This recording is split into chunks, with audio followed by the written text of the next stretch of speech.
This old guy DIY video has to do with installing a 2-rail corner fence purchased from Menard's.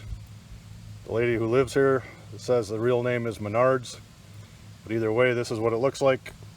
So that's what it should be when it's finished. This is what the box looks like when you get it. Just has a bunch of plastic pieces in there. And over on this side of the driveway, I set one up just to see what it would look like. Now I'll lay the thing out and show you what I'm doing. Now the instructions say to just dig a hole and drop this thing in there like that and then fill it with dirt. But what I decided to do is I cut a bunch of 16 pieces of 4x4, and of course they wouldn't quite fit without being ripped.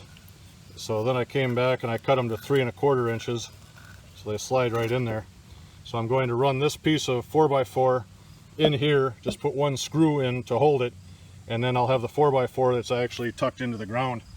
So maybe unnecessary, but I'm going to do it once, and this will be it.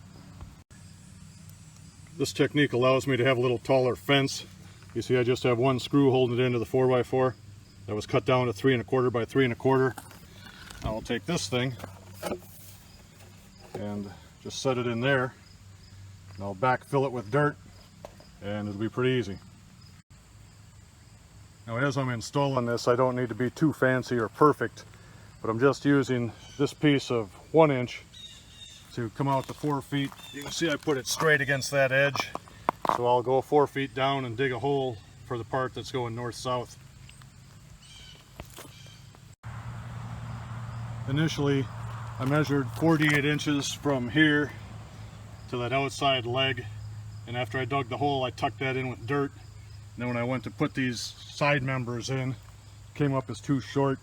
So the technique I'm using now is to put the side members in. So you can see down there, they're engaged. And they're engaged on this end. And then I establish level and relatively square with my boards here. Let's push this one over.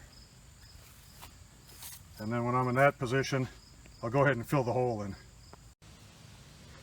Now as I'm learning by doing, on each of these I ended up putting a screw in 2 of the 4 sides just to pull this piece of wood into the corner, because it wasn't perfect and that kept it from bouncing around. And then when I was establishing that position, I would set it in the ground. You see I want my screws to be just a little bit below ground level, so that's how I would determine how much 4x4 I left hanging out. Then I'll bring this piece of 1x4 over, establish my distance, and what I found is 47 inches from the outside of the corner post to the end post seems to work well for engagement. So that's what I'm doing right now. Now in terms of assembly order, I found if you put this bottom one in first, then put the top one in, you can see they have these little plastic detents on the side that keep them from popping out of the frame here. So I put those in, and then I would just kind of pick up on the PVC over here and tuck it into the post. Then you can see it's fully engaged. Now all I have to do is kick the bottom out and level it, and then put the dirt in around the post.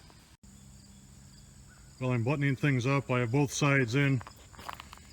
So a couple of points.